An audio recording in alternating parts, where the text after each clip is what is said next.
ఇప్పుడు పెద్ద వీరుడు బయలుదేరాడు, రాయలసీమ లిఫ్ట్ ఇరిగేషన్ అంట.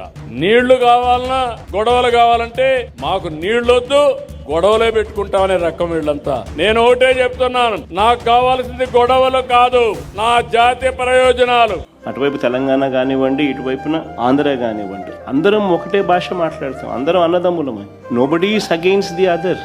తెలంగాణ ప్రాంతంలో వాళ్లకు నష్టం చేయాలని జగన్ ఏ రోజు ఆలోచన చేయడు, తపన పడడు, తాపత్రయపడడు. అయితే మా ప్రాంతంలో ఉన్న మా వాళ్లకు మాత్రం నష్టం జరగకుండా చూసుకునే కార్యక్రమం కూడా చేయడం మా ధర్మం. కొత్త రిజర్వాయర్లు ఏమి కట్టడంలా, ఉన్న రిజర్వాయర్లకే నీళ్లు ఖచ్చితంగా ఆ రిజర్వాయర్లకు చేర్చగలిగే కార్యక్రమం చేయలేకపోతే చరిత్రహీనులం అవుతాం. This is what we have done. దీంట్లో ఒక ఎమోషనల్ డ్రామాస్ ప్లే చేసి భావోద్వేగాలను రెచ్చగొట్టి ఇరు ప్రాంతాల ప్రజలకు మధ్య గొడవలు క్రియేట్ చేసే కార్యక్రమము పాలకులుగా ఉన్న కొంతమంది చేస్తా ఉన్నారు. తప్పది. ఫ్యాక్ట్స్ కరెక్ట్ గా చెప్పాలి. కరెక్ట్ గా చెప్పినప్పుడు ప్రజలైనా అర్థం చేసుకుంటారు. అందరం అన్నదమ్ములుగానే ఉన్నాం, అందరం అన్నదమ్ములుగానే కలిసిమెలిసి ఉన్నాం.